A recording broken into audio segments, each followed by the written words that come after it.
Thank you, Alejandro, for your invitation, and thank you for your guests. I want to just before to start offer my deepest condolences to all my colleagues and to the Office de la Marine Marchande and to our maritime cluster on the occasion of the death of Mr. Sami Batir, who is the ex-CEO of the Oman Pay and the current vice president of the maritime cluster. May God bless him and protect humanity from this horrible virus. Next slide. So since the ancient time, we have been a great maritime nation who don't know Carthage and the empire that were founded in which called now Tunisia. So Tunisia has shown for a long period of its history, especially with the Carthaginian Empire, which was a major commercial and maritime power that dominated the Western Mediterranean. Not only the Western Mediterranean, but also the whole Mediterranean basin. We are not.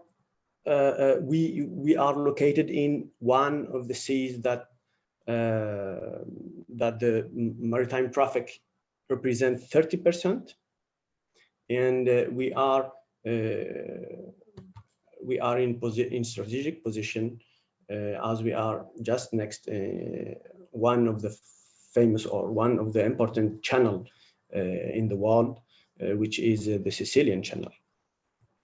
200 or more than 200 merchant ships per day passing through our territorial waters every day. So we are in a strategic position. Next slide. Next.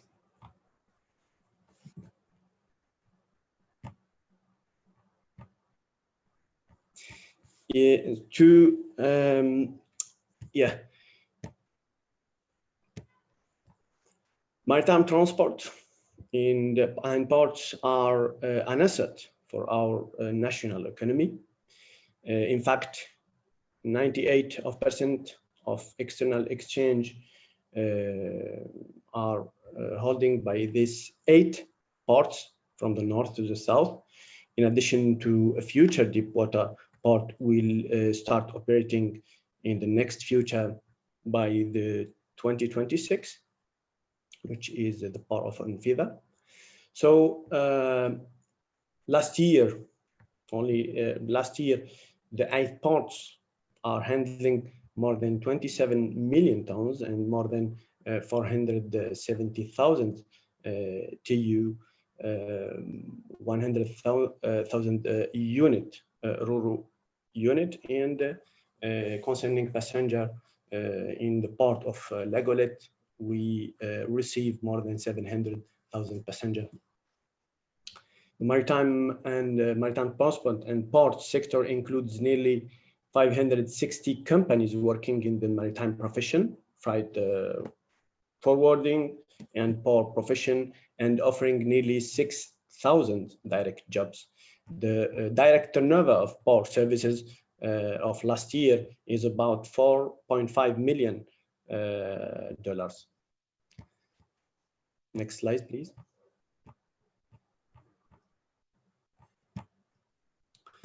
So, diverse types of goods handled in the Tunisian ports, mainly the energetic goods with oil and gas. Also, the solid bulk is a principal goods in our ports. Containers too. Last year,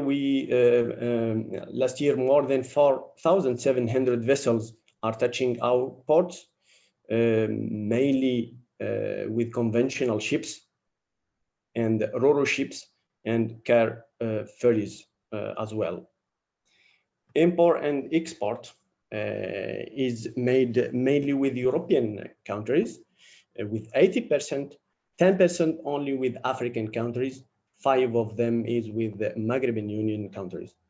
2/3 of this trade is import. Next.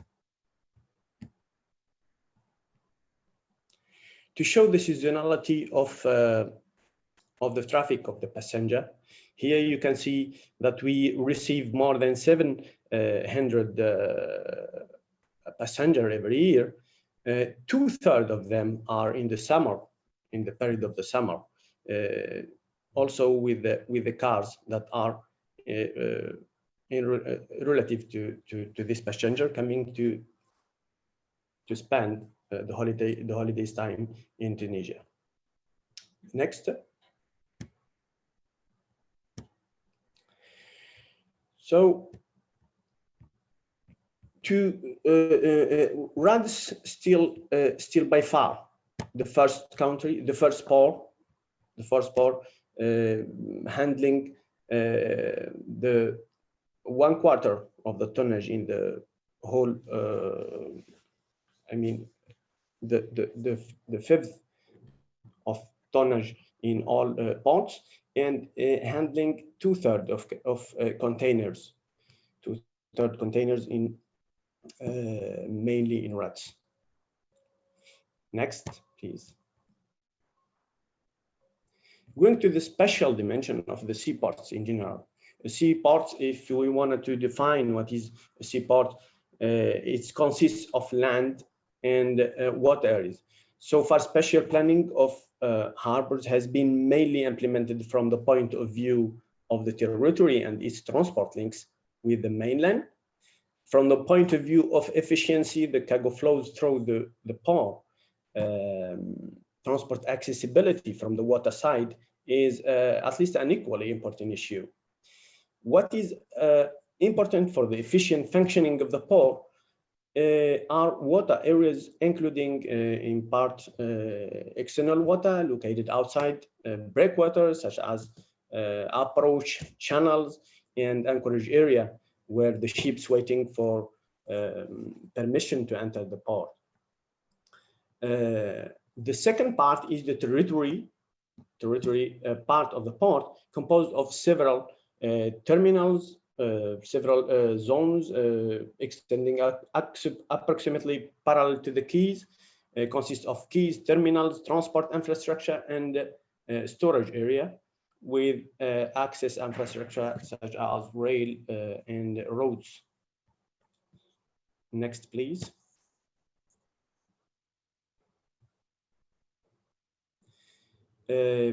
I choose the port of Sousse as an example to explain some special issues that must be considered in any development of any marine plans, and also because I'm currently working in this port. The port of Sousse, as you see, is located in the centers of Tunisia. The port of Sousse occupies strategic position, allowing it to have a large hinterland well connected to the road and rail network, to the industrial zones, to in its vicinity. You can find airport, two industrial zones, and 1 railway station. Next, please.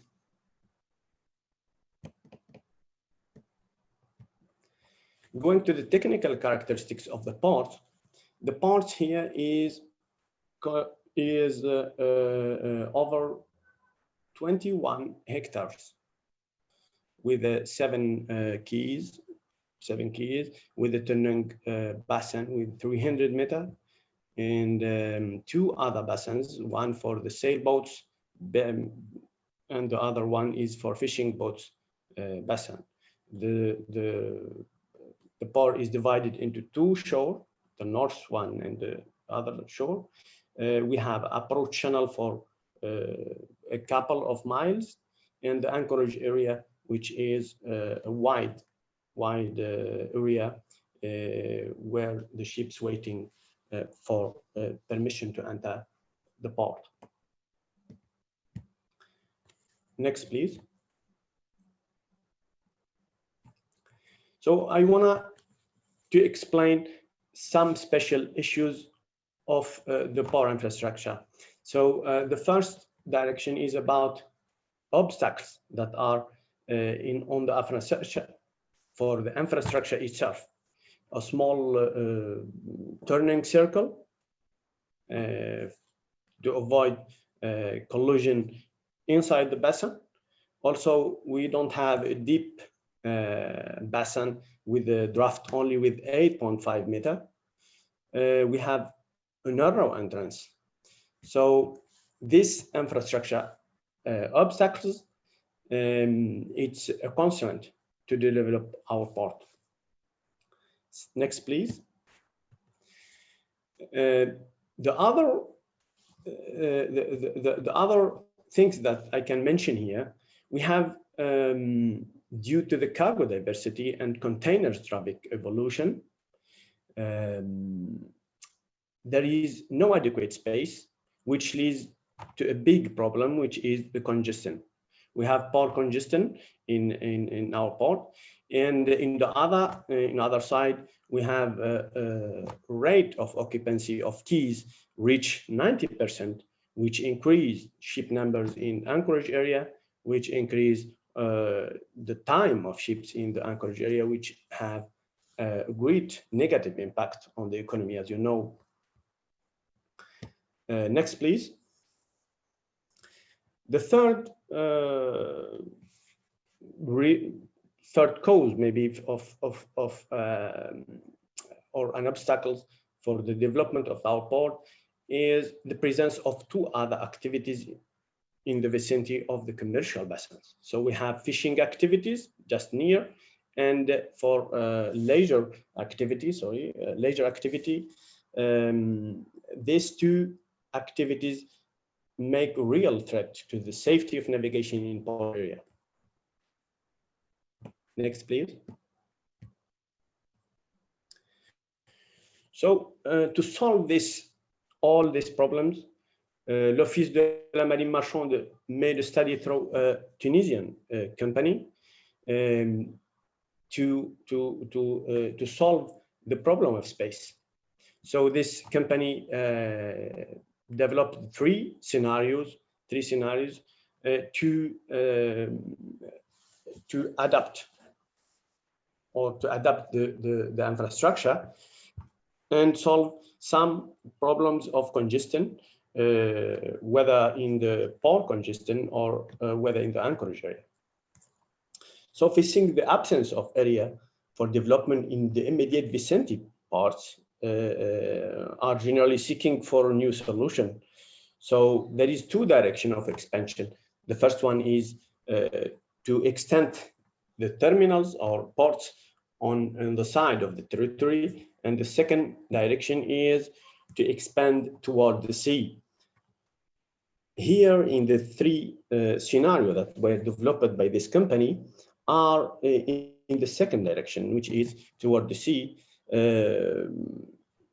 because most of the existing seaports now do not have land reserves of needed size, which is often the result of an urban pressure with housing or service buildings approaching the port, which is the case here. So the first scenario, it depends with the port of Enfida. The port of Enfida, as I say before, is the port of deep water. It will operate the next future in 2026, and he will have an impact. Maybe he have an impact on container traffic in the port of Sousse. So based on if will be realized or not, this company make two scenarios. The first one with more quays of containers. The second was less quays of containers. And the third one is to solve the problem of the congestion inside the city.